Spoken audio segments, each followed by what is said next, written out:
Well, hey, everybody, and welcome to the Christian Whistleblower channel. Most of you know who I am. Most of you know what I do. But for those of you that are new, and there's an increasing number of you, and I appreciate you showing up and checking out the channel. I am Jeffrey Daugherty, the Christian Whistleblower.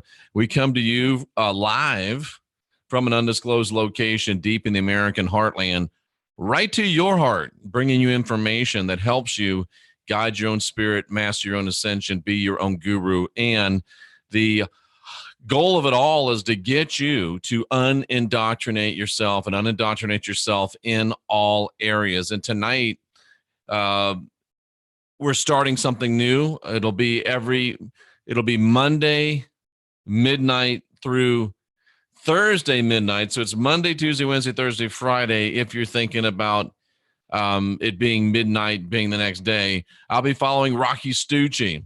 He has the Situation Room with Rocky Stucci. Right after the Situation Room with Rocky Stucci, you'll have Unindoctrinate with Jeffrey Daugherty. This, of course, on the Odyssey Radio Network and the affiliate terrestrial stations. Looking forward to that. Trying to find more ways to reach out and touch someone in a good way, ladies and gentlemen. And don't come in here spamming my channel, as we will take care of you like Tracy just did. I think we have a little snafu tonight, but never fear, because I sent Terry Lovelace a message late last night that I think he just got today. And it said tomorrow's show. So I'm thinking he thinks the show's tomorrow, and not tomorrow today, because I sent it yesterday, if you know what I mean. And he just communicated with me a couple hours ago. In fact, it was at 6 o'clock. So I guess that's more than a couple hours ago. But it does say interview tomorrow. We're on 9 p.m. Dallas time. He's ready to roll on any topic we choose. It'll be an exciting night, morning. So let's hope that we'll get him. We'll have him tomorrow. So that's not a problem. We'll have him tomorrow. And tonight we got some business that we can take care of. And as I was sharing a little bit in the chat room, we've got a great lineup this week. So tomorrow night we'll have The Last Stand with Terry Lovelace. And this is a guy that back in many years ago, he had a incident with a UFO. Many years later, after a distinguished career in the Air Force and as an attorney and actually an assistant attorney general, he went into a checkup, found an implant in his knee, and that's where the story really starts, ladies and gentlemen. So Terry Lovelace, who's been on Linda Moulton Howell's show, who spoke at the Last Contact in the Desert, he'll be with us tomorrow night now, and he'll be with us tomorrow night at 9 p.m.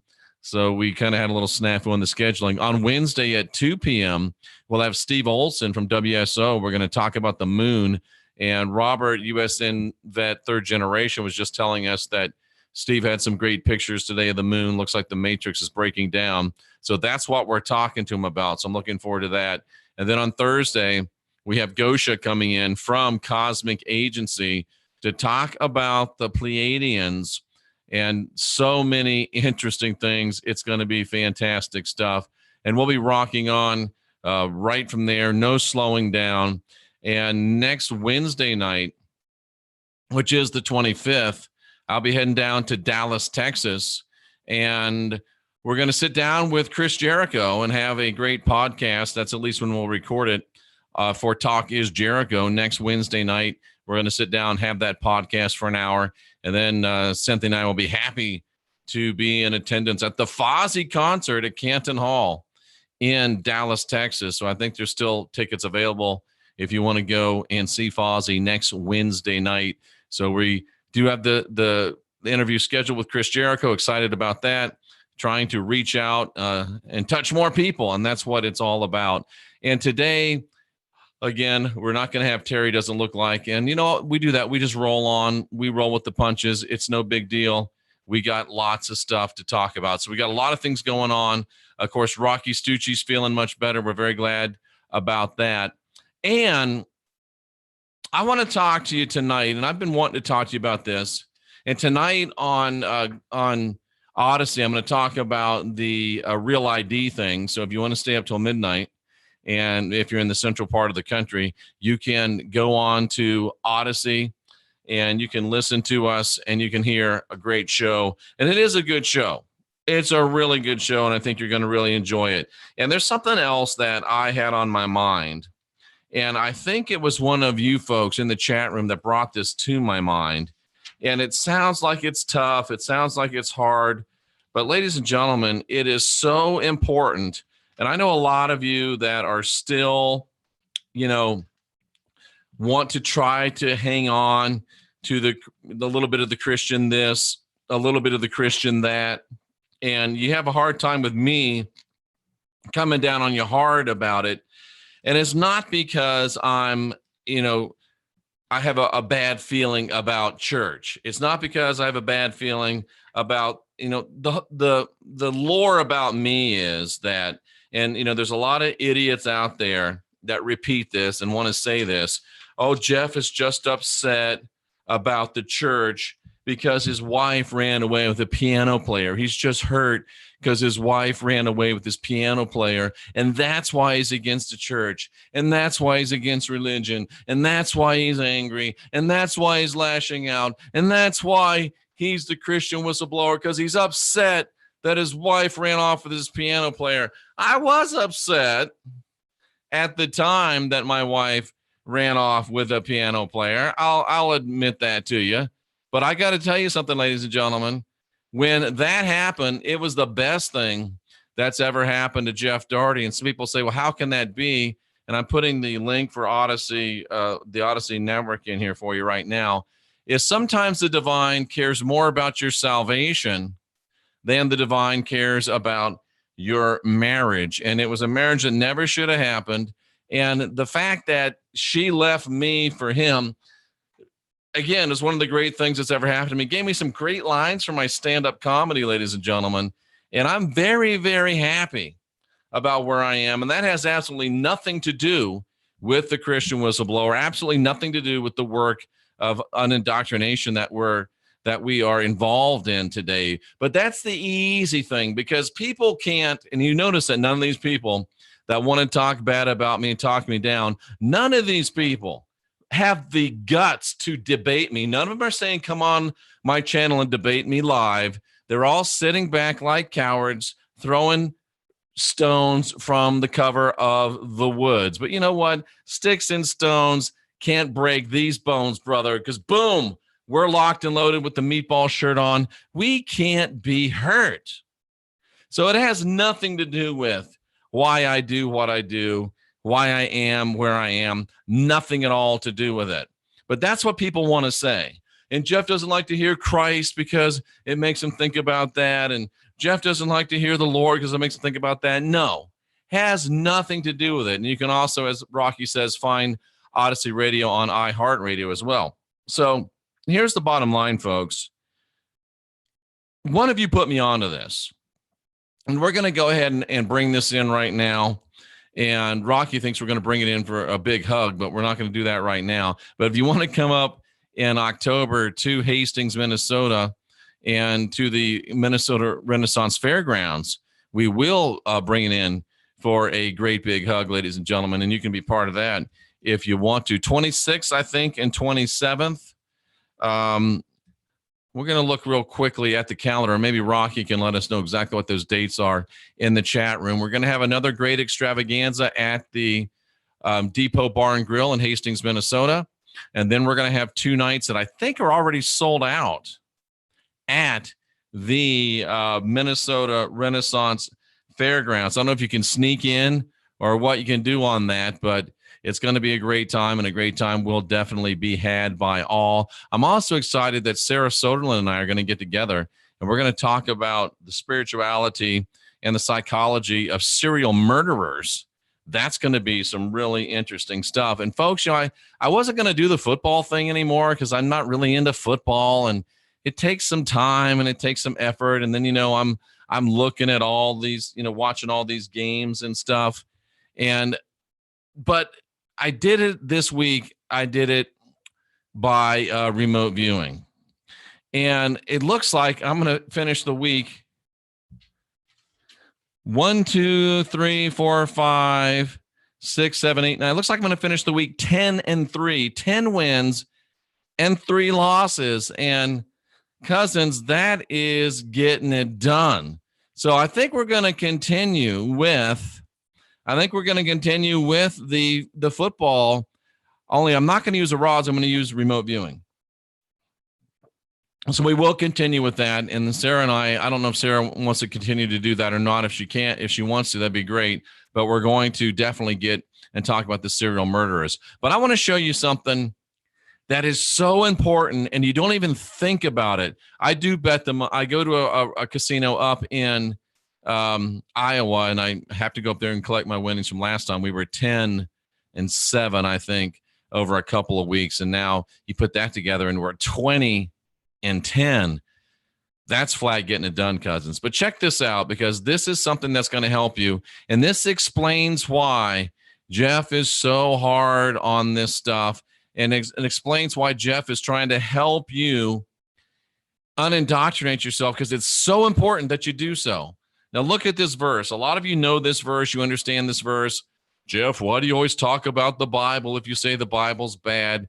Folks, ladies and gentlemen, the Bible is the document that shows how to defeat us. It is the enemy's battle plan for us. So look at this one. But thou art holy, O thou that inhabits the praises of Israel. Let me just check and see that Terry's not sitting over there waiting for us. No, Terry got the day wrong. He's a true professional, and it's just a misunderstanding. No big deal. We're there. But thou art holy, thou that inhabitest the praises of Israel. Let me show you something that'll blow your mind. Let me show you something that gives you the real reason why I'm so hard on this.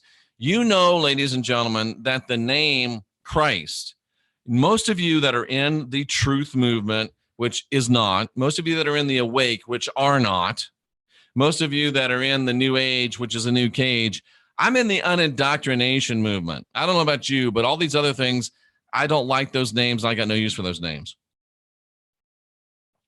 But those that want to think that they're that, we should call maybe the baby woke. They get that some of them still use the name Jesus because they don't study at all. They don't realize that never was the name. There was no J until the 17th century, and it couldn't possibly have been the name of Jesus. And then some get spiritually, oh, well, it's Yeshua. Well, it's not Yeshua either, ladies and gentlemen. And I think that we've proven without a doubt that he never existed. If he did, it's not him anyway, he said. It's the message. And you keep wanting to, and then if you get past that, if you get past Jesus, you get to Yeshua. If you get past Yeshua, then you get to the Christ. So it's just the Christ. But the word Christ is Christos. And the translation of Christos from Greek to English is the anointing, the flow, the consecration. And do you understand when you say Christ, there's a reason why they want you to say Christ. Number one, because it externalizes. When you're talking about Jesus, you're talking about Yeshua, you're talking about the Christ, it all still externalizes it to a being, an entity outside of you. Your divinity is not in anything outside of you. You're divine, you're sovereign, you're free. The message of the anointing, not the Christ, the message of the anointing is the kingdom of God is in you. And I need to say something here tonight. You're allowed to come into the chat room and make a statement.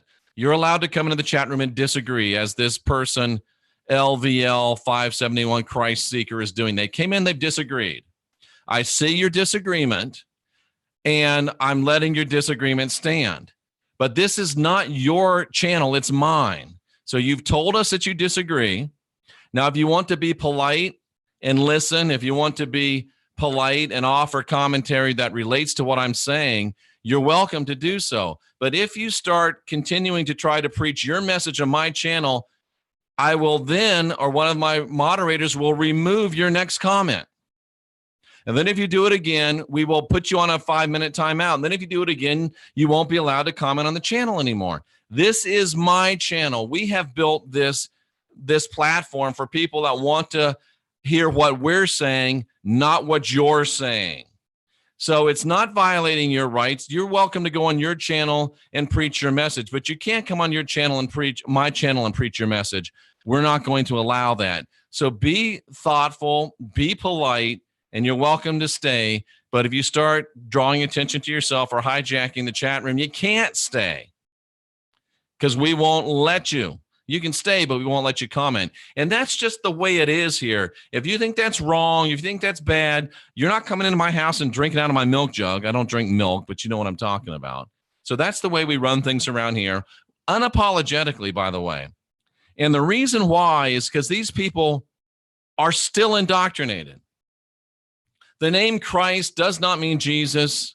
The word Christos does not mean Yeshua. And the word Christos does not mean the Christ. It means the anointing. It means the flow. It means the consecration. Jeff, why is that so important? Well, number one, it's important because whenever you use Jesus, Yeshua, the Christ, it externalizes divinity when the divinity is in you. That's the message of the anointing. The kingdom of God is in you. You don't have original sin. You've got the spark of divinity within. It's not a bro. It's not an external entity. It's a flow. It's what's in you. That's reason one why we don't use the J word, the Y word, or the C word. Because they are in error, they're bad translations, and they externalize your salvation to another entity. It's not a bro, it's a flow. But here's the other reason why we do it.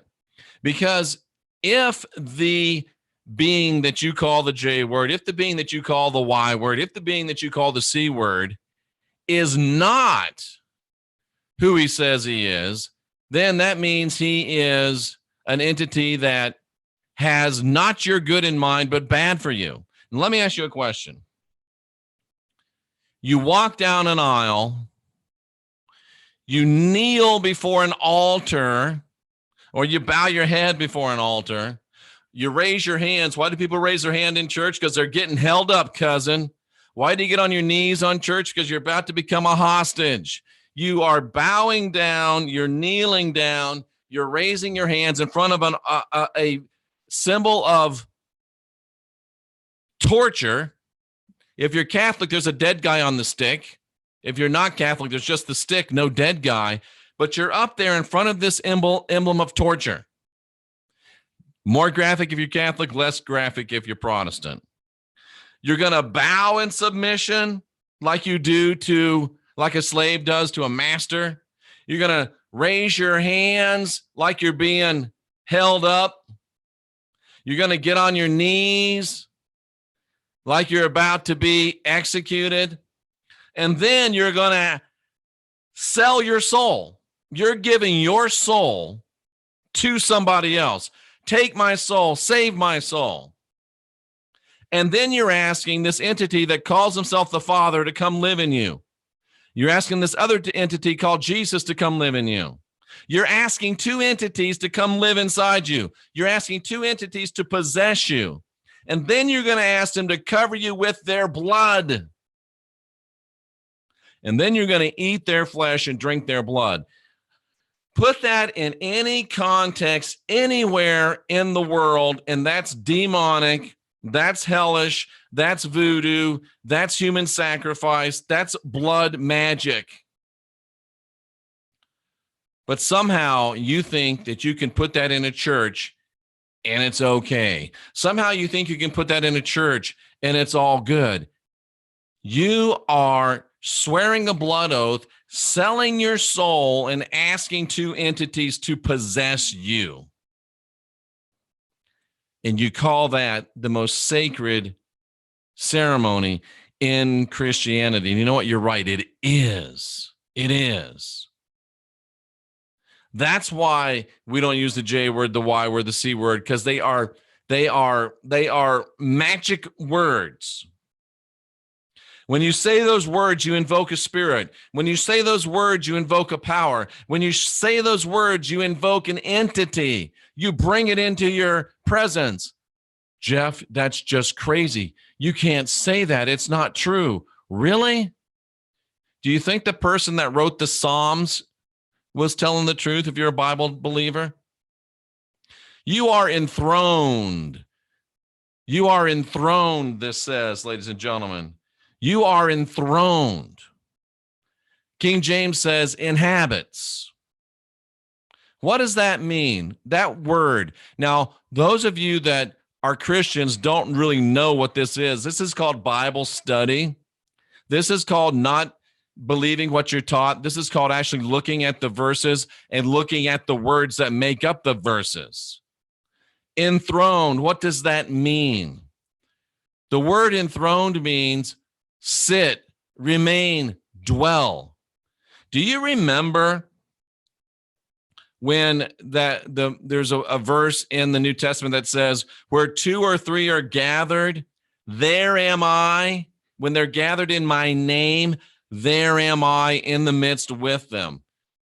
What that entity is saying is, when 2 of you get together and say my name, I'm there in the midst of you. It's just like looking in the mirror saying Bloody Mary, Bloody Mary, Bloody Mary. It's just like looking in the mirror saying Beetlejuice, Beetlejuice, Beetlejuice. That's why we don't say J, we don't say Y, we don't say C. Because when 2 or 3 gather in that name, that entity comes into the building. It shows up, it sits, it remains, it dwells. And I don't want a possessing spirit coming into, sitting in my lap, remaining in my home, dwelling in this room. I don't want that. I don't want an entity that wants to cover me with blood, sitting, remaining, or dwelling. I don't want an entity that wants me to eat its flesh and drink its blood, coming to sit, remain, or dwell. That's a dark entity. That's a magic entity, a blood magic entity. I don't want anything to do with that. I don't want it to manifest in my life, sit, remain, or dwell with me. So I don't say the J word, the Y word, the C word. Let's continue on. Well, Jeff, that's not what it really means. Well, what it means is that he sits, he remains, he dwells. He shows up and he stays. He shows up, ladies and gentlemen, and he stays. Let me take a look at something real quick, ladies and gentlemen. Oh, there's a chat here. Oh, my goodness. I'm so glad Terry is here, ladies and gentlemen. Put this on hold. Terry Lovelace is in the building, so put this on hold. We're going to put that to a screeching halt, and we are going to, I'm going to give a little bit of an introduction here while Terry is still waiting in the wings. I'm going to bring him in just a second, ladies and gentlemen. And Terry is a very, very interesting individual. Let me just give you a little background. Terry's a lawyer and a former assistant attorney general. In 2012, a routine x-ray of his leg found an anomalous bit of metal the size of a fingernail with 2 tiny wires attached. What followed were horrific nightmares, spontaneous recall, and intrusive thoughts surrounding a 1977 camping trip he took with a friend to Devil's Den State Park in northern Arkansas. He didn't want to lose his job. He didn't want to lose his standing in the legal community, so he kept his mouth closed for 40 years. But when he discovered that thing in 2012, 1.5 inches deep in his thigh, things changed. And today, Terry, he has been in the Air Force from 73 to 79. He spent the bulk of his enlistment as a first responder at the emergency room of Whiteman Air Force Base Hospital. He earned a bachelor's degree in psychology. He's not a dummy. Cum laude. That means with honors. And he also earned a Juris Doctor from Western Michigan, was admitted to the bar. He served as a felony prosecutor, keenly interested in healthcare law. He's a member of the American College of Healthcare Executives, was certified as a healthcare risk manager, was an assistant attorney general for the United States Territory of American Samoa, general counsel for the LBJ Tropical Medical Center, and he finished his career as state's attorney for Vermont's Board of Practice in 2012. And he lives in Dallas currently with his wife of 45 years. His website is Terry Lovelace. I hope I'm pronouncing that right, .com. And now that you know who he is, without any further ado, let's bring Terry in. And Terry, I'm going to go ahead and just bring you in. Just going to go ahead and bring you in right now. So you will be live when you enter in. Thanks for coming in. I thought maybe you had thought we were going to talk tomorrow based on the email correspondence that we had. But ladies and gentlemen, here he is. Terry, is it Terry Lovelace, or how do you pronounce it? I can't hear you right now. Terry, you're muted. Are you muted on your end? How's that? That's perfect, sir. How do you pronounce your last name? It is Lovelace, and thanks for asking. Excellent. Yes. I didn't know if it was Loveless or Lovelace. You never know. Yes.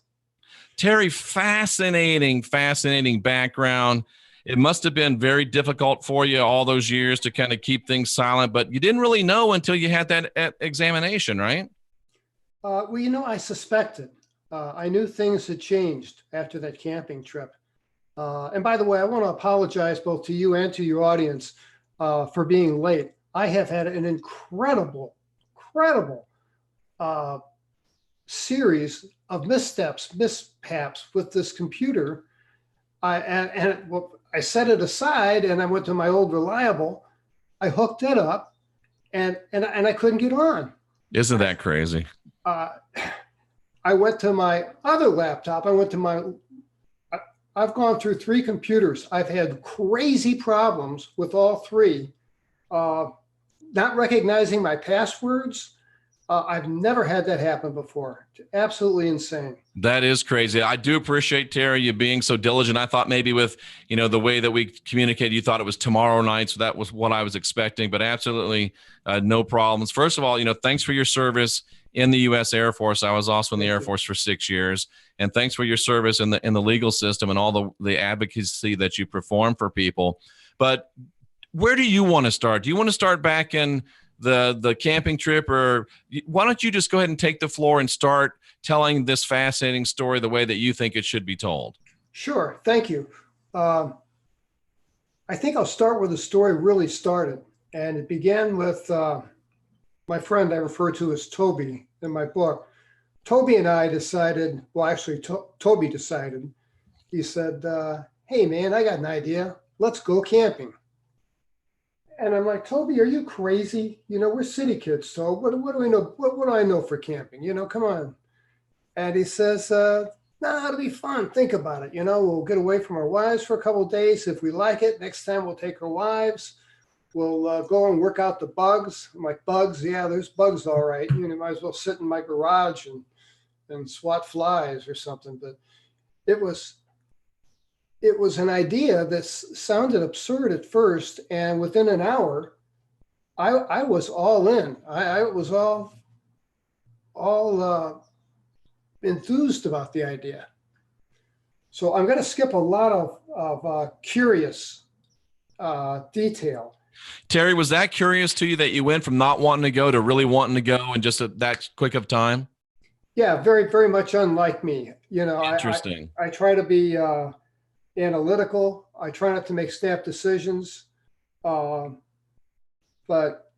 I had the decision made because there was no reason to drive 6.5 hours to a campsite when we lived 45 minutes from some of the most beautiful campsites in the state of Missouri. Now, I could sense that in your mind that it was a very unusual occurrence for you to go from, why should we do this, to, yeah, let's go, and be enthusiastic about it. So weird things were already afoot, weren't they? Weird things were already afoot. My wife didn't understand it. But, they were supportive, and they said, look, our wives talked it over. We don't bowl, we don't golf, we don't fish, we don't hunt, we don't do a lot, and they said, yeah, we're going to take a camping trip. It'll be fun, so we did. And boy, I got to tell you, we got through that gate and headed south, and we felt like we were just over the moon. It was just an amazing feeling of elation. Very interesting. And I'll tell you what else was interesting is that when we got to the state park, I I said, well, I guess I'll get a camping permit because I'm kind of a rules kind of guy. I'll just get a camping permit. And Toby says, no, we can't do that. And I said, what do you mean? He says, well, think about it. If you stay in a campsite, you're going to have children, other undesirables running around and, throwing firecrackers at people. And, you might as well camp on Walmart's parking lot, And he convinced me, let's go out in the woods and find a place deep in the forest. So I said, that makes sense. I guess if you really want to camp, then camp. Yeah, I guess it did. It did. It seemed like it made sense at the time. Of course, knowing what you're doing beforehand would have been of help. But you're still caught up in this euphoria to some degree, I imagine. Oh, absolutely. And we drove and we drove and we drove. And in retrospect, it really seemed like Toby knew where to turn. Ooh. Very strange, and I'm like, Tobe, how are we going to? Toby was known for an unerring sense of direction. We drove an ambulance. I always drove and he always navigated because I had no sense of direction and he couldn't drive. So it worked out very well. So it worked out.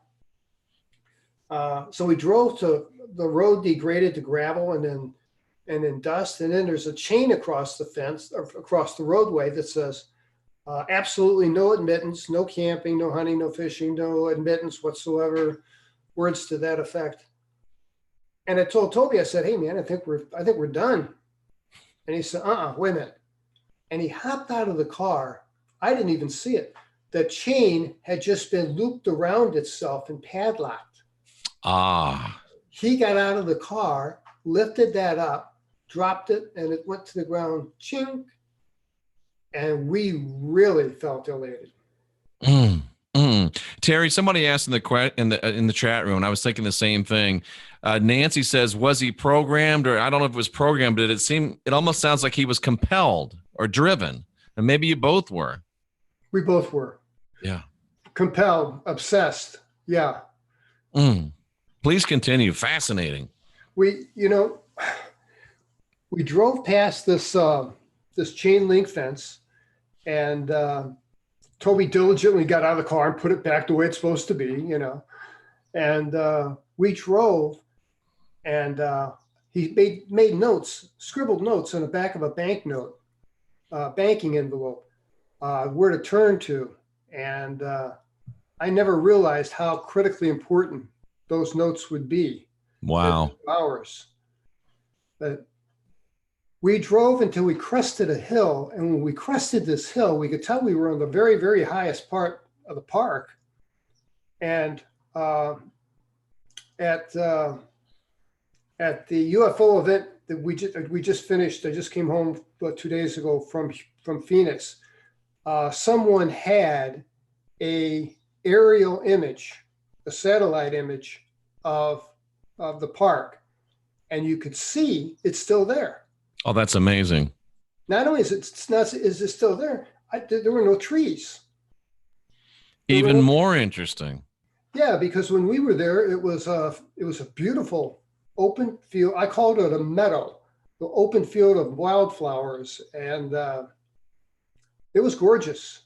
And I suggested that we camp in the middle of the campground, and Toby's like, no, man, we got to camp on the side. We got to camp on the edge of the forest over here.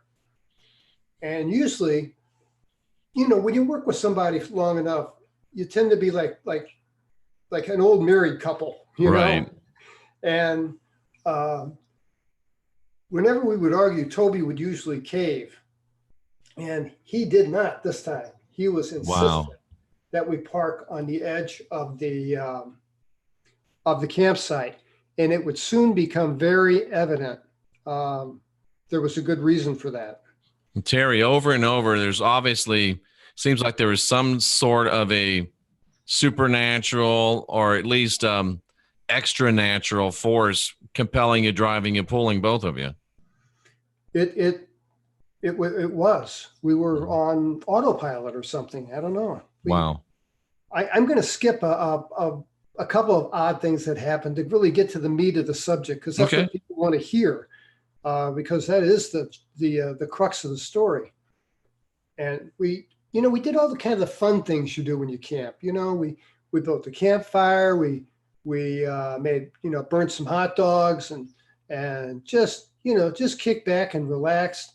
I had an air mattress I laid on, and Toby had his, and we were just settling in. Terry, can I ask a question before we get any further? Because I know some people will be thinking this. Was there any alcohol involved? Were you guys drunk when this happened, or were you sober? Oh, absolutely not drunk. Perfect. Absolutely not drunk. No marijuana. We were not intoxicated at all. We did have 2 cans of beer. I know that's heard often, but that's what we ended up with, was 2 cans of beer. And I'll tell you why, is that Toby was like me. I rarely finished a can of beer. Right. My drink of preference was Pepsi. So we had soft drinks, and Toby had 2 cans of beer in his fridge. And when he threw the stuff into the cooler, he tossed them in. But there was no way we were drunk. Excellent. Thank you for clarifying that. And by the way, that was proven the following day with blood tests. Absolutely. I read that in your the description of your book there on Amazon. So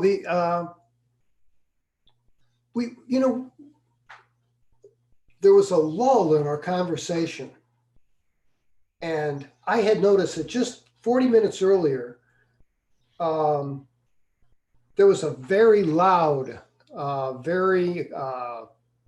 we could almost, it was difficult to hear one another because of the tree frogs and the crickets and the noises of the forest that were new to us. We weren't accustomed to that. So we were aware of it. And I noticed, and it sounds cliche, but I noticed that the crickets and the tree frogs had stopped making the noise. Really? That's seriously. That's very curious. And it unnerved me for some reason. And I asked my friend, I said, "Hey, Tobe, man, is this normal? Is this usual for the sounds of the forest to go quiet like this?" And he was reassuring, and he's like, "Oh yeah, man, we've been laughing and cutting up. They'll come back. Just give them 15, 20 minutes. They'll be back." And then I noticed a second thing, and that thing was that we had enjoyed a nice easterly breeze just a few minutes earlier, and that had stopped. And it was dead still. Wow. It was amazing how still it was. It was so still and so quiet. I felt like ever been in it. I'm sure you've been in an audio booth before. It's that kind of still. You can hear your heartbeat almost. It's just crazy. And I focused my attention on a leaf on a tree in back of our tent that was illuminated by the campfire. And I could hear the campfire. But I focused on that leaf, and I thought, that leaf's got to move, doesn't it? It can't just remain frozen. But it did. It did not move. And that really chilled me. And I was about to bring it up again. And Toby said, "Hey, man, were those lights there before?" Oh. And I said, "What lights?" And what, are you pulling my leg? And across his left shoulder, near the horizon, but just a tad above the horizon, there were 3 tiny stars, and they were in a triangular formation, and they were too high above the ground to be car lights or a parking lot, and they were stationary. And we knew what aircraft looked like. They knew they couldn't be aircraft. And while we're debating this, they moved. At first, what they did was they rotated as if on an axis and did about a 3/4 turn. And we were suddenly excited. We were suddenly thrilled again. And whoa, did you see that? And that's crazy. And then the things started to move up. They started a trail straight up into the air. Now, these things appear to be, they're hard to tell distance when you're on an elevation. You don't know. Right. There's no point of reference. But these things went straight up. And I noticed for the first time that feeling of anxiety, that feeling of fear had left me. It was gone. And in its place was, I wouldn't call it apathy, but it was almost a disinterest. It was almost like I was a third-party observer. Interesting. It was. Terry, do you have any feeling that you guys lost time anywhere during this whole incident? It's hard to tell. I'm asked that a lot, and I tell folks that if you're missing 30 minutes somewhere, how can you tell? Unless you're in a car and you're moving and you realize you've traveled, it's time or distance. You know, either your watch is either 3 hours ahead of time or your distance is further along. But absent those two things, so we had no reference for time. We wore watches, which curiously, my watch and Toby's stopped about 2:40 a.m. They were wind up Elgin watches. They were, 1977. There were no digital watches.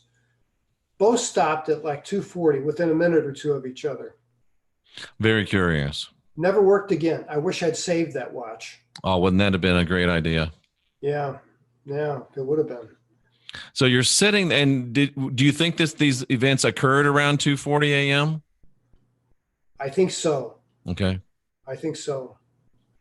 So after the crash or the lights moved up into the sky and you started feeling this weird apathy, what has happened from that point?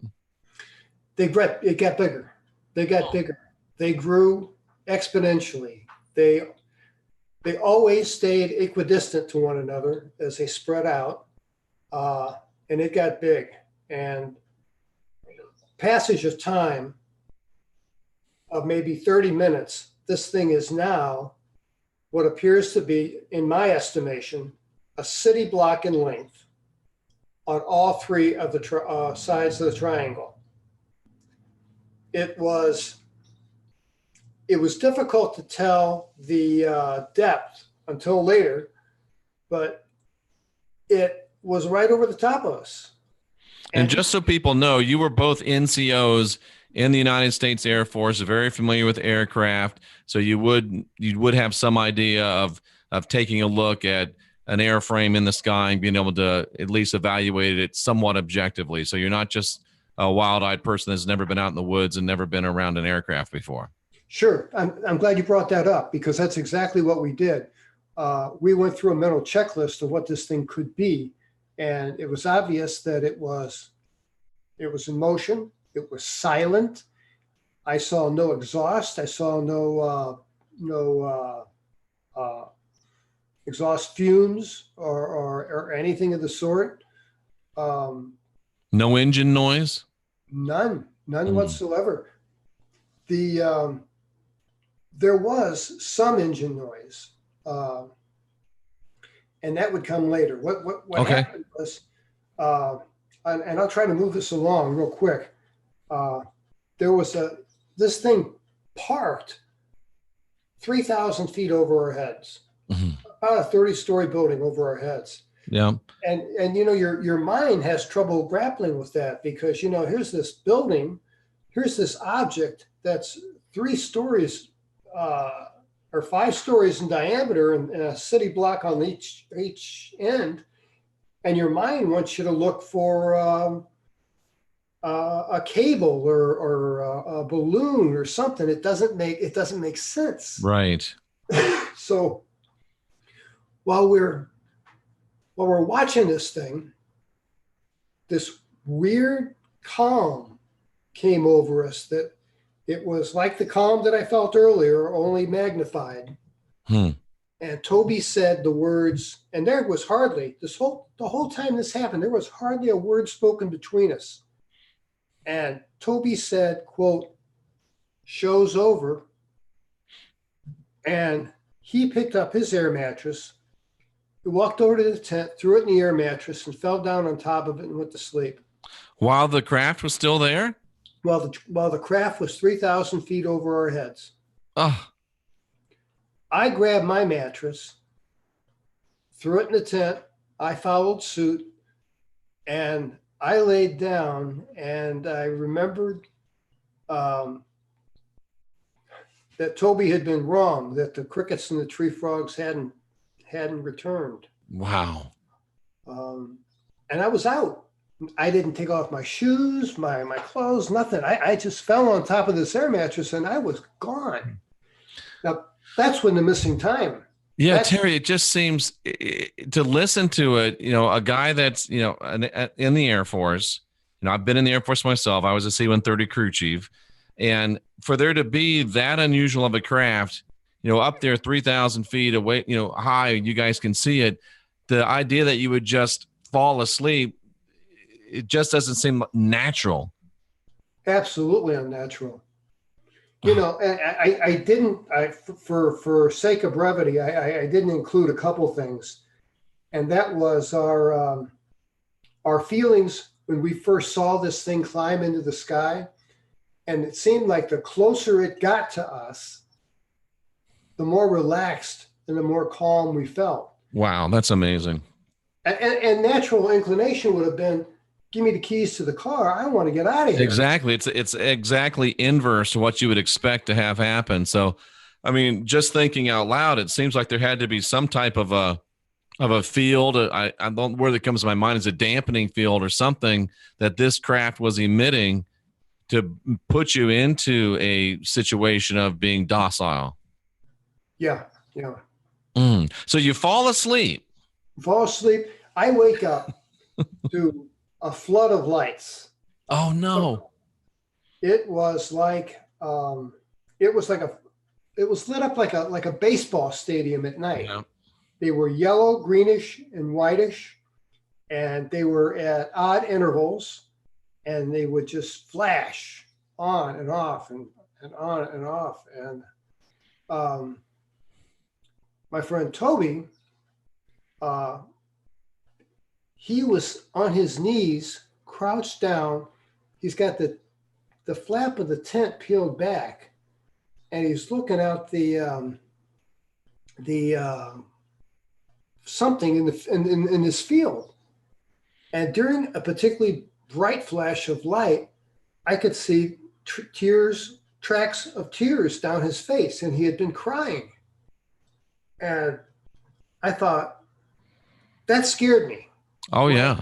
Where I had been, sedated before, seeing Toby cry just completely unnerved me. And I spoke up, and I didn't have my wits about me. Mm-hmm. I'm like, oh yeah, we're camping. And I said, what is it, Tobe? Is it park rangers? Is it park rangers here to kick us out? And then I also noticed this hum, this low droning hum sound that came from outside. And it wasn't so much loud as it was powerful. And I thought, oh, this must be a generator in the back of a park ranger's truck here to kick us out of the park. Right. And none of that made any sense, And I tried to speak up again, and Toby gave me the universal finger across the lips. And I noticed then how badly he was shaking. He was shaking like a man in the cold. He was very, very afraid. And I got to my knees, and I was in pain. I got to my knees, and I slid over to my left, and I peeled back the flap of the tent, and I'm looking out. And when I did this, Toby just fell against my shoulder and started sobbing. And I'm like, man, are you okay? What is wrong? Pardon me. No worries. And he said, they hurt us, Terry. Don't you remember? They took us and they hurt us. They hurt us. They hurt us. Oh. And then he just softly sobbed. Now, I look out the flap and I notice two things. Number one, that aircraft that had been 3,000 feet over our heads had descended and was now a mere 30 feet over our heads.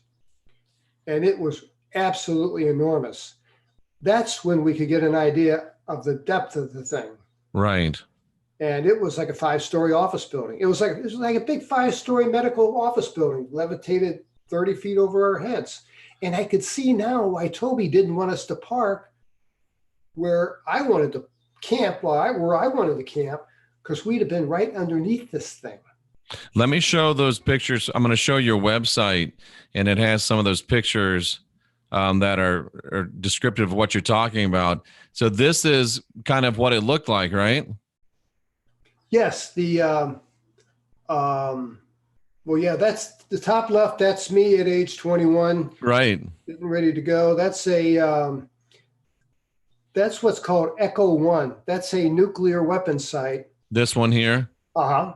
Terry, I came in right after you did. I came in 1981, and right when I came in, we went away from the blue name tapes, and they made them olive drab with the blue writing. So you were the last of the Mohicans with the blue name tapes. Yeah.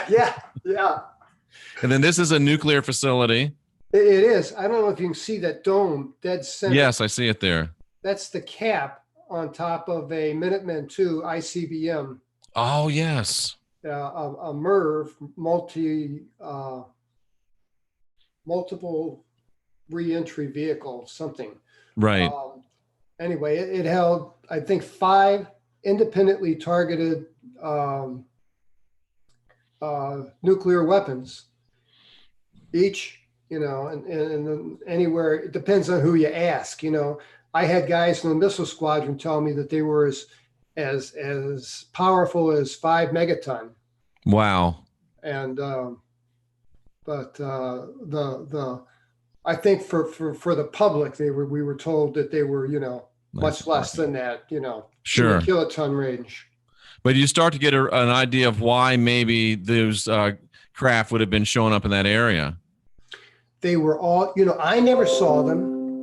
They were in the, there was a bunker where they stored the nuclear weapons, because they swapped them out, maintained them, and did such. I never saw a thing there, but I knew a lot of security policemen who swore, and I believed them, that an orange glowing orb would fly and park underneath that in midair, stop in midair, and shine a laser beam light into that bunker. That's amazing. Now, Terry, you made a point that you obviously thought it was best that you were at the edge of the site so you could. Do you think that was because? And again, going to the idea that you were kind of compelled to do those things. Do you think that whatever was making you want to be there wanted you to be able to have a perspective to see the whole thing rather than just be underneath a big blob that you couldn't tell what it was? No, I think Toby had been pre-programmed and was told us where to park. Okay. I think that's why he was so insistent that you can't park here. We've got to park over here at the edge of the tree line outside the meadow. And actually, it gave us a much better view of the craft. Right. So you think they wanted you to have a better view? That could be a reason. It could have been a safety reason. It could have been, gosh, any number of reasons. Yeah, if you were, so you guys fell asleep, quote unquote. You woke up. You both are, I just sorry, I'm taken aback. My girlfriend Cynthia, from the time we met, has told me a story of a craft that showed up over her house here, and we're in between Kansas City and where you guys were, so very close to where you were, Terry. Yeah. And I'm getting chills. I'm having a hard time speaking. She just said that as she looked at your picture that I put up on the screen, that is exactly what was over her house here in the woods between Kansas City and where you folks were. She says it's the exact same craft that she has saw maybe 3 years ago here. I've heard that dozens of times. Wow. I mean, I am almost shaken to where it's hard for me to speak right now. Yeah, dozens of times. Wow. So if I'm trying to keep my thoughts together, you fall asleep, you wake up, Toby has a sense that you've been taken and hurt. Did you have that same sense that you had been taken and hurt?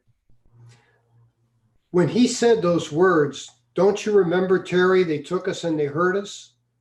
Then well, first of all, I noticed the pain. I was in an incredible amount of pain. Did you notice it in your knee at that time, Terry? I noticed it in both knees, really pretty much all of my joints. Okay. And I had what was the worst case of sunburn in my entire life. I didn't blister, but I was beet red. Sunburn at night is fairly uncommon, Terry. I never took my cap off. I never took my shirt off. The soles of my feet were sunburned. My scalp was sunburned. Under my arms were sunburned. I was burnt to a crisp.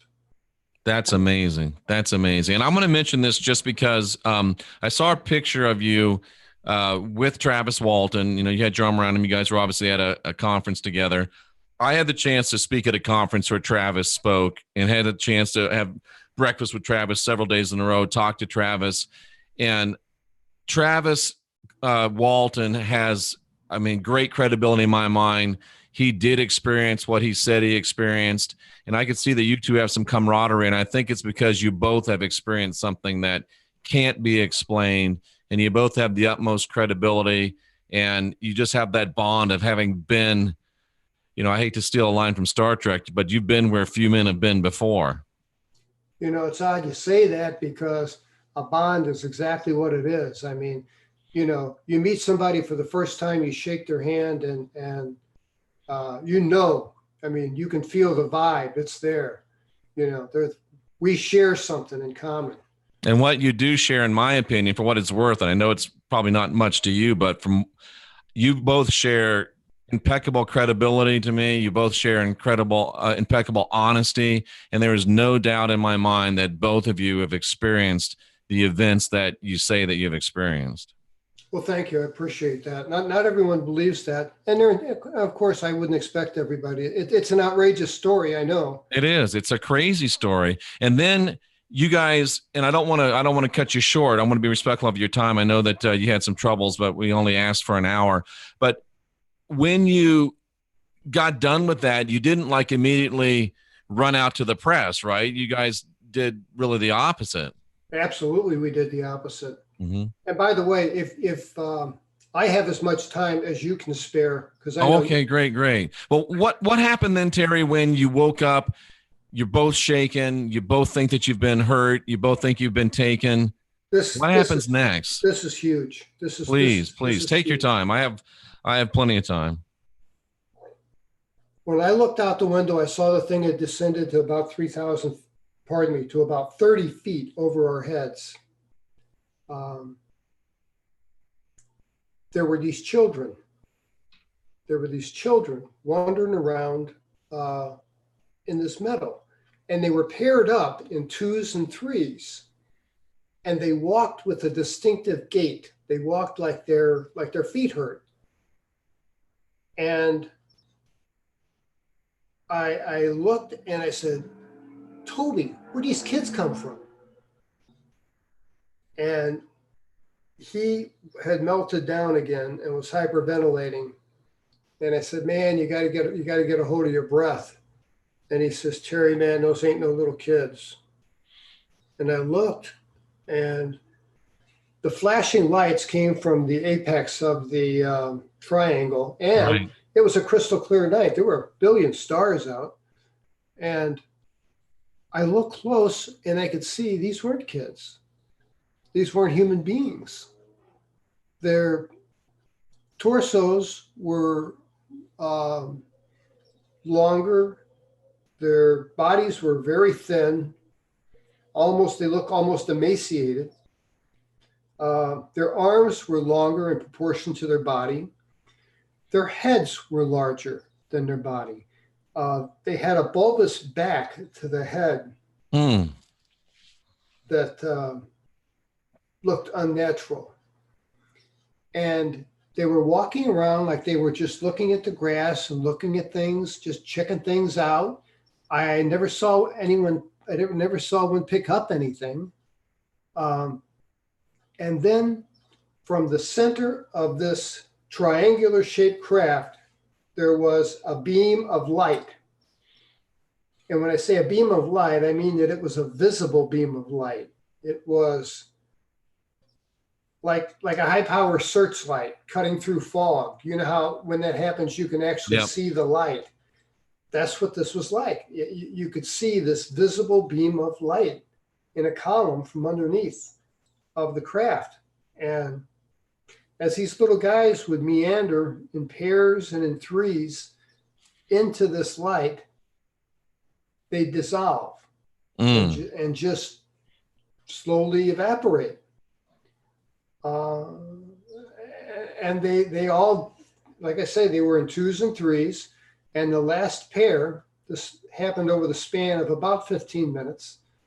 The last pair stumbled into this light beam, and they disappeared. And that's when I noticed that humming noise that I thought might have been from a park ranger's truck. I noticed that suddenly it stopped. And then the lights on the corners of the craft switched from, it was what I call it a light bar. It was a bar that ran from the very bottom to the very top, and a light would run up and down it. Yeah. And they changed from yellow to green and white to just all white. They were just all white. And the thought crossed my mind, I bet that's what gives the illusion that this thing is a twinkling star when it's in the sky. Oh, interesting. And so it's some sort of a camouflage or a sort of a stealth tactic. Yeah. I think so. And do you think those, I mean, it seems rather obvious that beam was probably some sort of a transport beam, right? To get them back into the craft? Had to be, yes. Yeah. Unless it was frying them. I hope they weren't frying their own crew. But I don't know. I got a feeling we took the same trip. Yeah, I can imagine. So did the thing leave then? The thing did leave. Right after the hum stopped and the lights switched to all white, it didn't take off, I mean, like an Atlas rocket. It just lifted off like a hot air balloon. It just slowly lifted, made a turn, and then went up into the sky. And the higher it got, the faster it went. Terry, do you think that the colors might have had anything to do with whether they were in thrust mode or hover mode or anything like that? Sure could have been. Yeah, it's interesting. So they just lifted up and were gone. They just lifted up and they were, 3 lights and then 3 tiny lights and then 1 tiny light and then poof, it was gone. Did you notice any change in your and Toby's mental disposition? I noticed that Toby, who, to be honest with you, I always thought was probably the more stable, more rational than me. But he was a mess. Wow. And I think they hurt him. worse than they hurt me. Interesting. Interesting. And when did the OSI get involved? We got back to base. What we did was we were too afraid to leave. And somebody asked, how's Toby now? Do you have any idea? Oh yeah, that's a long story. I got to tell you. Okay, please. Story. And before I go to the OSI, I think I'm going to jump right into that because okay, please. Story. We drove back, 7 hours, and that's when I stopped by. We left at daylight, and I had arc welders burn to my eyes, and this sunburn all over my body. And we got back, and the Air Force immediately separated the two of us. And then I was ordered by the base commander with the hospital commander at his side saying, you're to have no contact with Sergeant Tobias. That means you'll send him no notes, no messages. You'll send him no forms of communications through third parties. That includes your wife. He says, you're to have no contact with him in any way, shape, or form, written or verbal. Do you understand, Sergeant? And I said, yes, sir. But no, I didn't understand. Right. And another crazy thing happened. And that was Toby and I were the best of friends. I mean, if he were in Dallas today, we'd no doubt be barbecuing every weekend. Mm-hmm. We were just real tight. His goal in life was to be he wanted a degree in physics and then an advanced degree in either cosmology or astronomy. Mm. And there was a Central Missouri State University had an extension course on base. And he took every advanced math class offered and aced all of them. And wow. He was brilliant, but he was absolutely just absorbed with the night sky. That's why we worked the night shift. I worked the night shift so I could do my homework, and he worked the night shift so he could see the sky. Amazing. He was fascinated with it. And I've always wondered, did they take you, Toby? Did they take him when he was a little kid? Makes you wonder, doesn't it? It does. But I'll return to my story. I noticed a change suddenly, and for some unknown reason, I wanted nothing to do with this guy. You didn't want to have anything to do with him. I didn't want anything to do with the guy. Oh. And I couldn't reconcile that emotion. It made no sense to me. And he was hurt worse than I was hurt. And I found myself thinking, he could be just faking it. He might not really be asleep. And I recognized that. I thought, wait a minute. That's not me. What am I thinking about? What's up with this? Wow. So they kept us separated. And I wanted to say goodbye to him one last time because they cut orders for him to PCS to Japan. And you know how long it takes to PCS to go to Japan. It usually takes months. He was packing in weeks.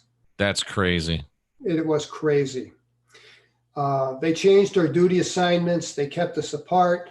We were ordered that if I should run into Senior Airman Tobias or his wife at the grocery store, I'm to immediately turn around and take the other direction.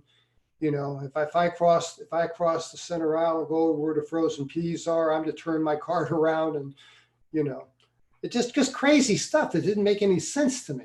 Yeah.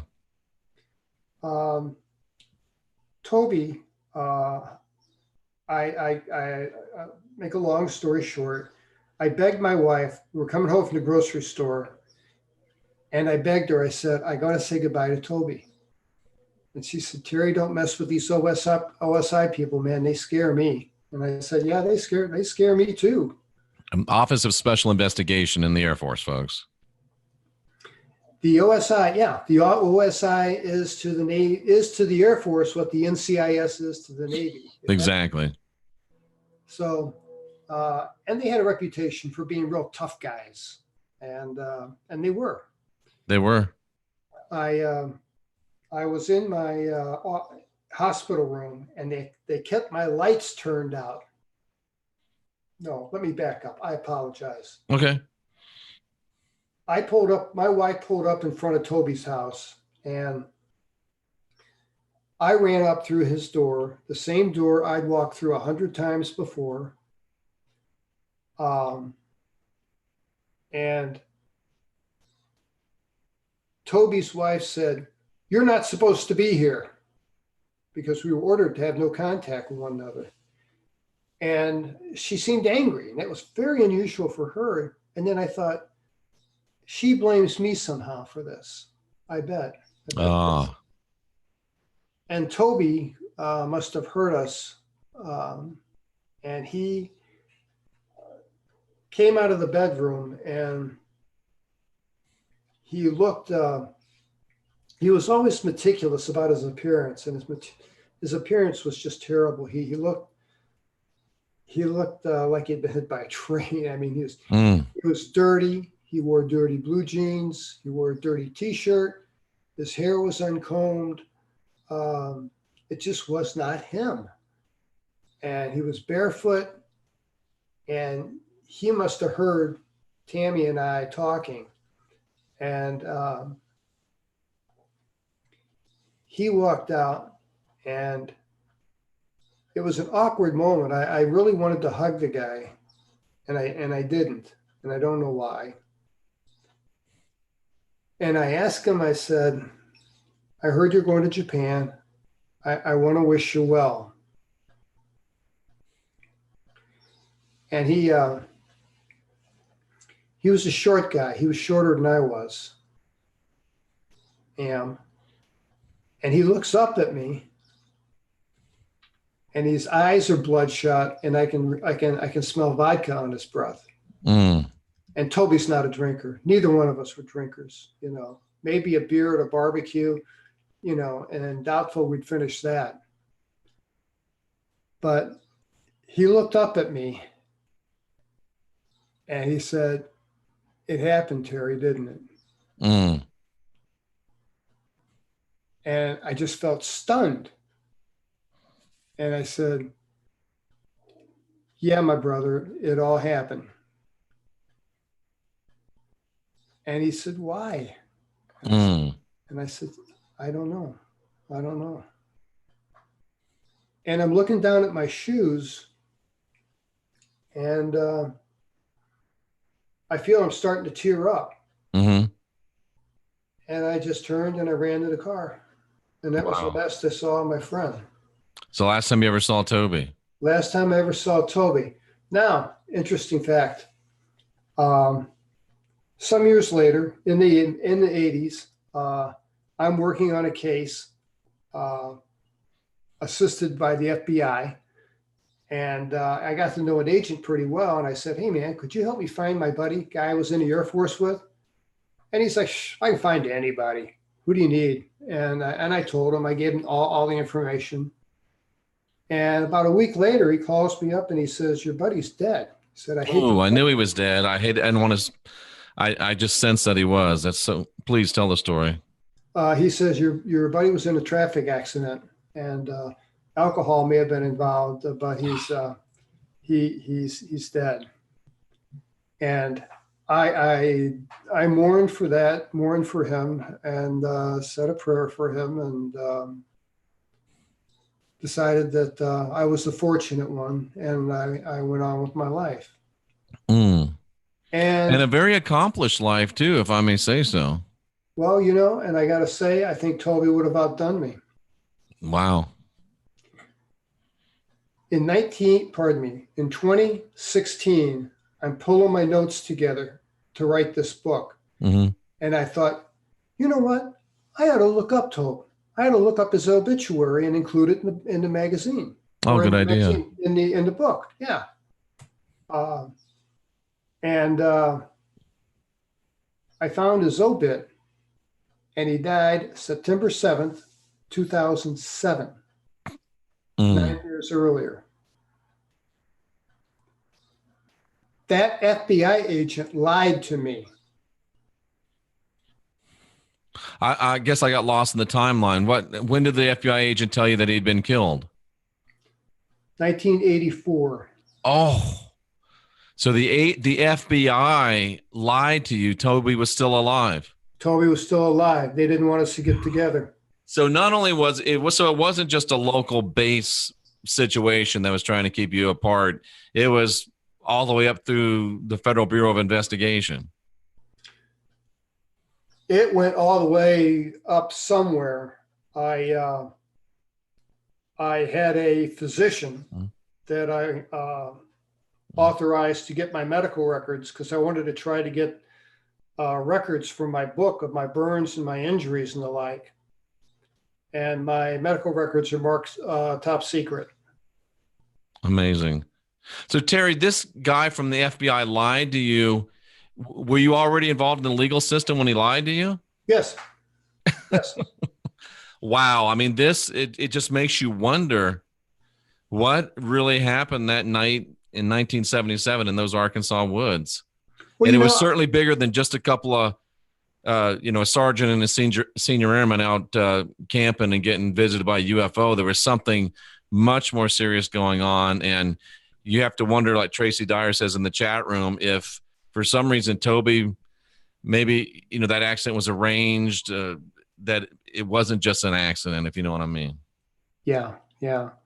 Well, it makes sense. If from a legal standpoint, you have two witnesses who are observers of the same event and their stories are consistent, that gives a lot more credibility to the story than a single witness. Absolutely. I think they absolutely did not want us to get together because, Betty and Barney Hill happened just, 9 years prior, 1966, I think. I don't know. I may be wrong, but. Yeah, you're in the right neighborhood. But, their story gained so much credibility, worldwide credibility, because they were two people that witnessed the same event, had the same story, it's just, and you sit down and cross-examine somebody, if you're good at it, you can pick it apart and you can find where their inconsistencies are. And right.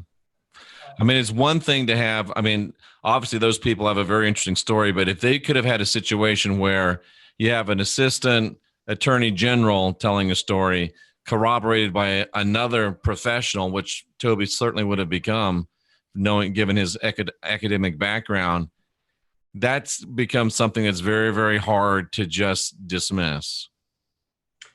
Yeah. And, who knows? Maybe they knew we would be a success. Maybe they did. And we didn't even talk about the fact that not only do you have the credibility of your remarkable career in this story, but you found something in your knee too, didn't you? I sure did. I woke up one morning in 2012 and I couldn't walk. I couldn't support weight on my right leg. And now this is a story I intended to take to my grave. I mean, I really had no intention at all of ever telling this to anyone. My kids knew that Dad had screaming nightmares once or twice a year. Oh my. But, my wife and I made the decision that we would not say a word. And where was I headed? You were talking about what you found in your knee. Thank you. Yeah. My wife took me to the hospital and I had what's called a Baker's cyst. Baker's has nothing to do with baking, of course. It's named after a guy named Baker who identified it. Okay. And the cyst itself is not real visible. It's hard to see on X-ray because it's mostly soft tissue. And the other items that were identified had nothing to do with the Baker cyst and nothing to do with my symptoms. The X-ray technician said, "Can you?" She took 4 photographs, four X-ray films. And then she said, would you be patient with me? Could I take 2 more? And I said, sure, why not? So she took 2 more. And then she said, have you ever had a automobile accident or anything to account for a piece of metal in your leg? Oh. And I said, no, never. And she says, well, I've asked the x-ray technician to come down and take a look for us. And I said, okay. And the radiologist,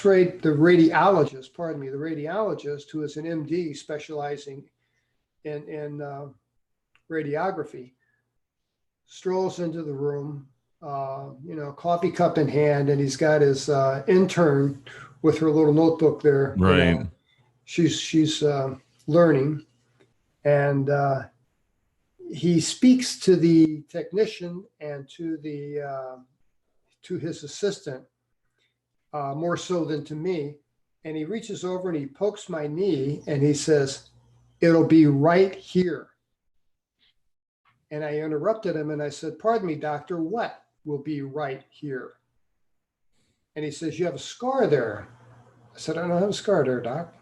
He says, "No, you must have a scar." He says, "Anytime you breach the integrity of the skin to that depth and you implant something that deep in the human body, it's going to heal in layers. And as it does, that last layer will manifest as scar tissue. So you're gonna have to show. There's going to be he says, "I'll show you." So he had me take my pants off and turned on the overhead lights again and started looking. And he looks kind of confounded. And then he says, "Well, sometimes these things can only be visible under a black light because scar tissue will fluoresce under a black light." So he sends his intern upstairs to get the black light. She runs back downstairs with it, and she's got a handheld black light. And he says, "Okay, now we'll find this." And he examined every square centimeter of my leg, all the way around, from the middle of my knee to the lower part, to the mid part of my calf muscle. Examined every inch of it, flips off the backlight, and he's just like in thought. And he's obviously shaken. And I asked him, I said, "Doctor, may I ask you, how often is it that you find a foreign object buried that deep in the fascia and there not be a scar tissue? How often does that happen? How many times have you seen that happen?" And he says, almost embarrassingly, "Never. Mm. In 23 years, I've never seen a foreign object of this size enter the human body and not leave a scar from where it was inserted." Wow. There's another interesting aspect to this too, I should mention. I was a runner in 1979. I took up running I remember that in your description. to stay fit. And every time I hit the 2-mile mark in my run, I got this itchy feeling in my leg. I called it my numb spot for whatever reason, but it would go almost completely numb enough that I could stick a pin in it. And I could actually take a pin and discern the exact lines where it began and where it ended. And it was a perfect circle. Wow. And I never, ever rode never, ever ran over 2 miles when it didn't show up. That's amazing. Always there. And I asked the doc, I said, "What about this numb spot I had?" And he says, "My medical training tells me it's a histemic reaction, maybe from the foreign object, but I don't know." Terry, did they ever remove the object? Well, we got to define who they are. Oh, okay. Did the doctors in the hospital take it out? No. No. Here's the problem that I had. I wanted it out of my leg that day. Oh, I'll bet. And I got an appointment to see a surgeon. Surgeon said, sure. Surgeon was excited. Surgeon wanted to see what it was because he looked for the scar too, and he didn't find one. And he says, you got to have some lab work done. He says, and you got to have a cardiac clearance letter. Right. I'd had a heart attack in 2005. Mm-hmm. And because of that cardiac clearance, because of that heart attack, no cardiologist would give me a cardiac clearance letter. And the explanation was this: the standard of care, meaning the medical rule, is that the clearance, it's a benefit cost analysis. Sure. There's a greater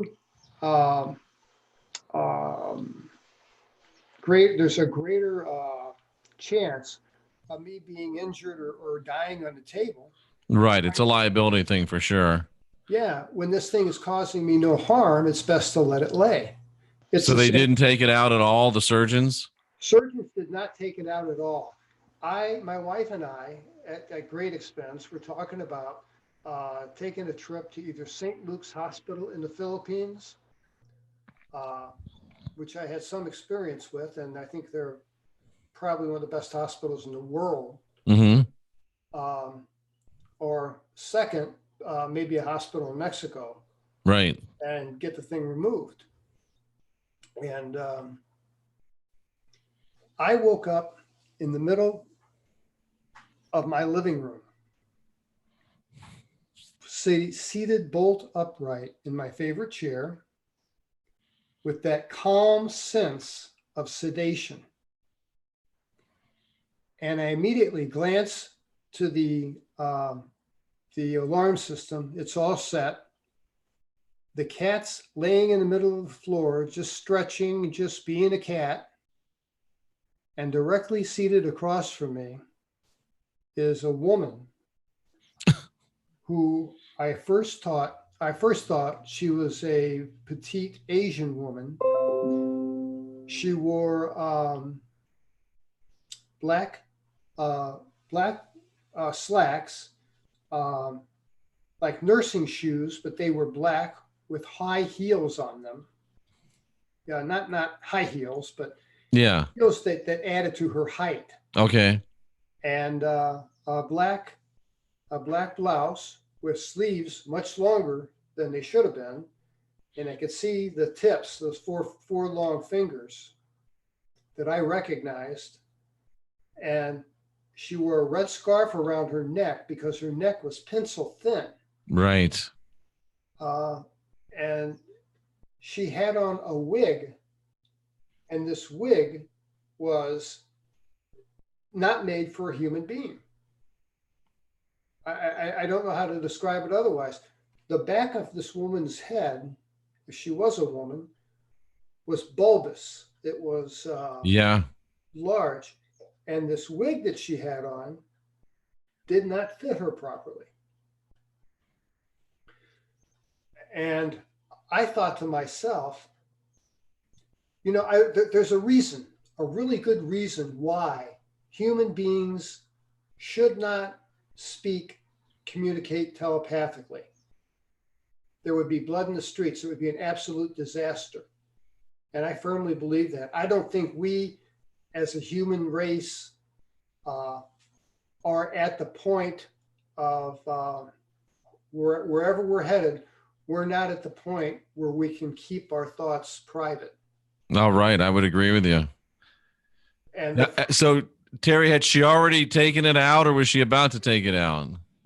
Well, she didn't take it out. She warned me that if I continued to write a book, and if I continued I was offered a speaking engagement at an event down in Houston, my very first one, and I accepted it. And she says, if you speak about this, my friends, who she referred to as her hosts, which I thought was a very peculiar word. a host can be, it can be a noun, it can be a verb, Sure. but she referred to them as her host, and she says, my host will remove them from you. It'll cause you no harm, and they'll do it in the middle of the night while you're asleep. So there was a little bit in between, but basically I blinked and I'm back in bed. And I woke up the next morning, and as my habit, I write down everything I can remember about a dream the second I open my eyes. And this was no dream. There's no doubt in my mind, this was no dream. And I told my wife about it, and she said, maybe you should take their advice. And I said, I can't. I'm too far invested in it now. And 3 weeks later, almost to the day, I woke up at about an hour earlier than I usually get up. And I felt like somebody had taken a Louisville Slugger and hit me at the top of both of my legs. I don't know if you have pictures of those wounds or not. I think I do. Let's see. I've got x-rays. Is that what it is? Well, yeah, you can see them on the x-rays. The x-rays are, I can point out the foreign bodies. Okay, let me go ahead and see if I can make these as big as possible, and we'll share this. Whoops. Can you see them? I cannot. Yeah, I can't either. And that's okay. It's not that. Yeah, I'm having trouble with we're both having trouble with our technology tonight. I was going to say, technology was not my friend this evening. Yeah. I woke up with this terrible pain in my leg, and I told my wife they came and they got their merchandise last night. Oh. And she says, you got to get an x-ray. You get an x-ray today.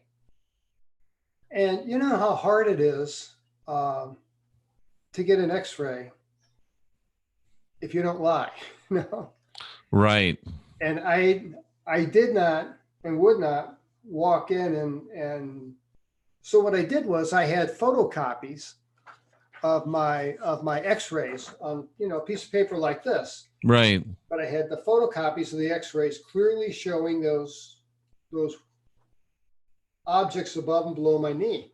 And you can see them, folks, to go to terrylovelace.com, and they're right there on his website. You can clearly see the objects in the x-rays.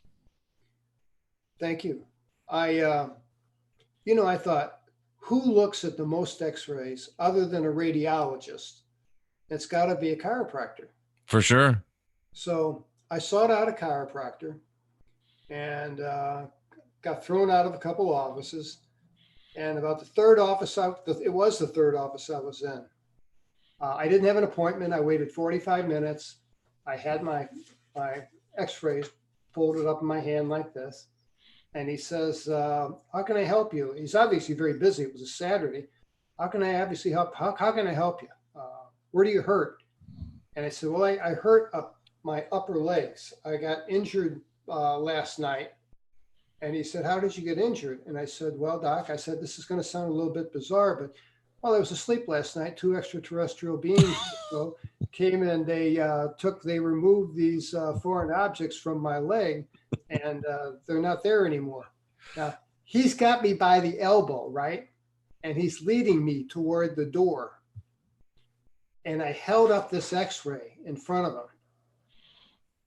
And he stopped. And he looked at it and he says, come with me. And we went into his office and he said, tell me about this. Make it a capsule version, but tell me about it. And I told him the capsule version. And he says, I'm going to write you a script for an x-ray. Here's where you go. I'll pay for it. Don't use my name. Don't use my clinic's name. And let me see him when you get him back. So I thought, this guy's had visitors like I've had visitors. Yeah.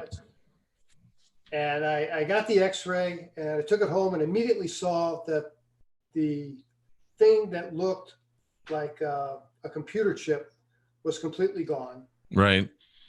And the things, but below the things below my knee, which are kind of the most dramatic looking of the bunch, those are still there. And I didn't see anything else. And he called me that night and said, well, I guess you saw him, huh? I said, no, I didn't see anything. I said, you took them all out. He says, no, no, no. And he told me right where to look. He says, you look just to the right of your femur as you're looking at the paper. And use a magnifying glass if you need one. But they took out the 1977 model and just installed the 2017 model. Oh my. You just got an upgrade.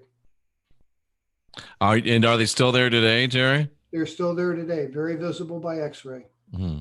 Do you have any compulsion to take them out? I'd like to take them out for analysis, but I run into the same problem. Yeah, you can't. Yeah, it makes sense. So you just resigned to live with them, I guess, huh? I'm going to live with them. Yeah, I am. But what I am going to do is I'm going to make it very clear that upon my demise, that these things be removed and be donated to Texas University School of Anatomy Physiology, and they be examined and studied. Amazing stuff. Wow.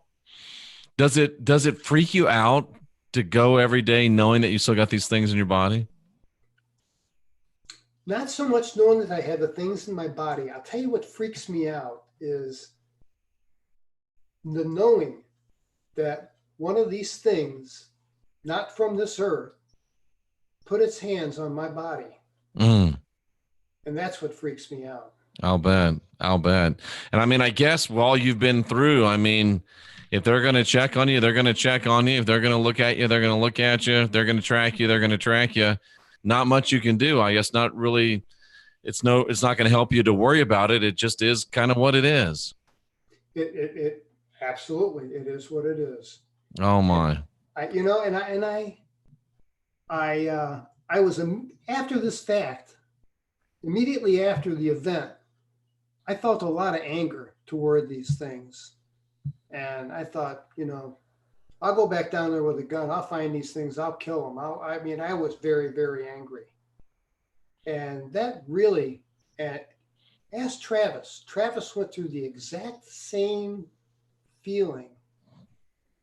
And it just occurred to me one day, if these things wanted you dead, they'd have killed you. Right. If they wanted to make you pet food, you'd been pet food. If they wanted to make you the pet, they'd make you the pet. They had complete control of everything. But they hurt me, but they didn't kill me. And I really do believe that if I sat down and had a cup of coffee with this bug thing or one of these whatever they were, that they'd say, "Hey man, just doing my job." Oh, you know what? They just might. What an amazing story. And I really appreciate the fact that, as unfun as it is for you, you are still telling the story and allowing us all to understand that there probably are some things out there and we probably want to keep our eyes open. We do. And, it's a profound realization that we are not alone. And we're not. I have no doubt in my mind. These things were not of this world. And there's huge implications to that. There absolutely are. Terry, just the last question. I know we've been a long time, but has it affected or does it affect your view of spirituality in any way? Yes, it does.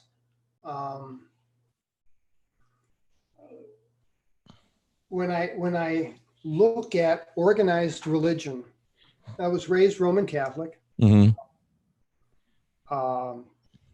And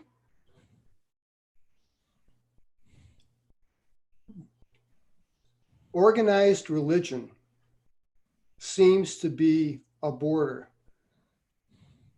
Organized religion builds borders between people. Mm. And we're doing that now. We shouldn't be doing that at all. We should be taking down the borders. I agree. And I had a series of dreams back in the 1980s, and I kept track of them. And the dream said, you got to tear down, and this was before the wall fell in Berlin. Mm-hmm. You got to tear down the walls. You got to get rid of nuclear weapons. You got to realize that you're living as one human species. And when you can do that, then you'll ascend to a higher level of existence and maybe be a little bit smarter. Fascinating. Terry, I can't thank you enough for being here. And just the wildest thought came through my mind as we close it out. Have you ever even pondered that it's possible that that message might have been something they left with you, and at the end of the day, they could possibly have been a benevolent group of extraterrestrials? Yeah. Mm. A lot of people are saying, oh, they're here to hold hands and we're going to sing Kumbaya and we're all going to get along. And I don't think that they're going to give us the answers to all our questions. No, absolutely not. They're going to make us work them out. But are they malevolent? No, they're not malevolent. I don't think so. I think if they were malevolent, that we wouldn't be here. Yeah, they almost have like a non-interference doctrine, don't they? I do. Yeah, they sure do. Like to some degree. Fiction. I mean, they're interfering somewhat, but not to interfere in the course of our civilization. Yeah. Wherever that message comes from, that's certainly a great message. No borders. We're one human species. Once we get it together and learn that, we can ascend. That's a great message. It sure is. And even after all you've been through, if I had been through what you'd been through and I was left with a profound realization of that profound realization, I might even think it was worth it all, Terry. Do you think it was? I don't have I don't regret one moment of it. Excellent. I feel humbled, chosen, not special, but just humbled to be picked from the almost 8 billion people that occupy this earth to hear this message. I think even Toby's injuries, I think that they were probably accidental. I think that they gave him a double dose of what they gave me, and it didn't work well for him. Yeah, it just didn't work well for him. I don't think they intended to kill him. I really don't. Excellent. I think I have that sense too. And you've told the story to Linda Moulton Howe. You've told the story at Contact in the Desert, many other great conferences. I appreciate you coming and sharing the story with us, Terry. And is there anything you'd like to leave with us? And please leave the way that folks can contact you. Sure. Yes. My website is Terry Lovelace, and it's LACE Lovelace.com. is my webpage. I also have a Facebook page dedicated to Incident at Devil's Den, but my terrylovelace.com is probably the best way to get a hold of me. If you've had an experience, if you're afraid, if you're hurt, if you just need to speak to somebody, I'm not a doctor, I'm not a therapist, but what I am is someone who's experienced something that we may have in common. If you'd like to talk to me about it, email me. It's a little, take time, grab your pen. It's lovelace.landpope, LANDPOPE, landpope @yahoo.com. If you send me an email, I promise you I will respond. And could you repeat that email one more time, please, Terry? Yeah, it's a little complicated. It's Lovelace.landpope. And I'll spell landpope because it's a nonsense word. LAND, like David, POPE, landpope at gmail.com. Thank you so much for that, Terry. It's a very decent and human thing of you to do. I appreciate that very much. And I'm sure that those out there that have experienced this would appreciate it very much too. Terry, please sit there just 1 second so I can say goodbye to you personally. Folks, I know it's been a long show today, and I appreciate Terry coming in after all of his difficulties. Thank you for your attention in the chat room. Terry, thanks so much. I just profuse amount of praise and thanks in our chat room. We appreciate you being here with us so much tonight. Well, you're sure welcome. I appreciate your audience very much for their patience waiting for me to come on. Yeah. And ladies and gentlemen, again, terrylovelace.com. You have the email address. If you'd like to get in touch with this man, you know how to do it. Terry, thanks so much for being here. Folks in the chat room, we are the last generation of real humans. Oh, remember, go ahead. I'm sorry.